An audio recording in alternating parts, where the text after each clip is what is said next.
Hoy ikaw, kung ako sa'yo, dito ka na lang sa akin. Kahit lagi kang galit, hindi kita ipagpapalit. Anong magagawa? Laging natutulala. Tuwing lumalapit ka, tuwing lumalapit ka.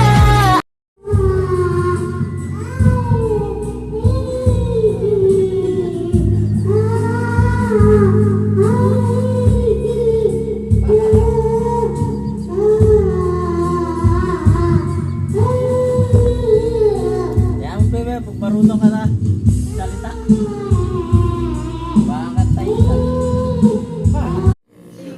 Pues wala. Pepita. Pues ako, ikaw na ko. Ang kaso,